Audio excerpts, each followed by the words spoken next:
டெல்லி திமுக அமைச்சர்கள் மற்றும் எம்எல்ஏக்களுக்கு எதிராக தொடரப்பட்ட வழக்குகள் ஒன்று கூட நிலுவையில் இல்லை என அறிக்கை தாக்கல் செய்யுமாறு தமிழ்நாடு அரசுக்கு உச்சநீதிமன்றம் உத்தரவிட்டுள்ளது.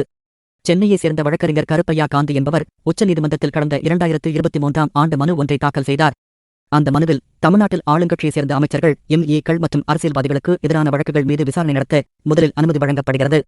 ஆனால் ஒரு குறிப்பிட்ட காலத்துக்கு பிறகு சம்பந்தப்பட்ட வழக்குகள் மீதான விசாரணைக்கு வழங்கப்பட்ட அனுமதி நிறுத்தி வைக்கப்படுகிறது. இதற்கு பின்னால் அரசியல் ரீதியான கண்ணோட்டம் இருக்கிறது. எனவே இந்த வழக்குகளை வேறு மாநில நீதிமன்றங்களுக்கு மாற்ற வேண்டும் என கேட்டுக்கொண்டிருந்தார். இந்த மனு மீதான விசாரணை உச்சநீதிமன்றத்தில் நடைபெற்று வந்தது. இந்நிலையில் இந்த வழக்கு தொடர்பாக நீதிபதிகள் சூரியகாந்த், உஞ்சல் புயான், கோடீஸ்வர் சிங் ஆகியோர் அடங்கிய அமர்வு நேற்று முக்கிய உத்தரவை பிறப்பித்தது. அந்த உத்தரவில் தமிழ்நாட்டில் ஆளுங்கட்சியான திமுகவைச் சேர்ந்த அமைச்சர்கள், முன்னாள் அமைச்சர்கள், எம்எல்ஏக்களுக்கு எதிரான வழக்குகள் எதுவும் நிலுவையில் இல்லை என்பதற்கான அறிக்கையை தமிழக அரசு தாக்கல் செய்ய வேண்டும். 2 வாரங்களில் இந்த அறிக்கை தாக்கல் செய்யப்பட்டிருக்க வேண்டும். அதாவது ஆளுங்கட்சியைச் சேர்ந்த அரசியல்வாதிகள் மீதான வழக்குகளை விசாரிக்க முதலில் அனுமதி வழங்கப்பட்டு பின்னர் விசாரணையில் ஒரு முடிவு எட்டப்படுவதற்கு முன்பே அந்த அனுமதி நிறுத்தி வைக்கப்படவில்லை என்பதற்கான அறிக்கையாக அது இருக்க வேண்டும் என நீதிபதிகள் தங்கள் உத்தரவில் தெரிவித்தனர். மேலும் இந்த பிரச்சனையாது தமிழ்நாட்டுக்கு மட்டும் உட்பட்டது அல்ல என கூறிய நீதிபதிகள், நாடு முழுவதும் இப்பிரச்சினை பரவலாக இருக்கிறது எனவும் தெரிவித்தனர்.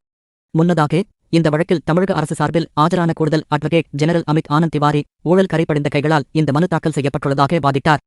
அதற்கு பதிலளித்த மனுதாரரின் வழக்கறிஞர் மனு தாக்கல் செய்தவரின் நேர்மையை கேள்வி கேட்கும்போது வழக்கின் நோக்கம் மாறிவிடாமல் நீதிபதிகள் பார்த்துக் கொள்ள வேண்டும் என வாதிட்டார்.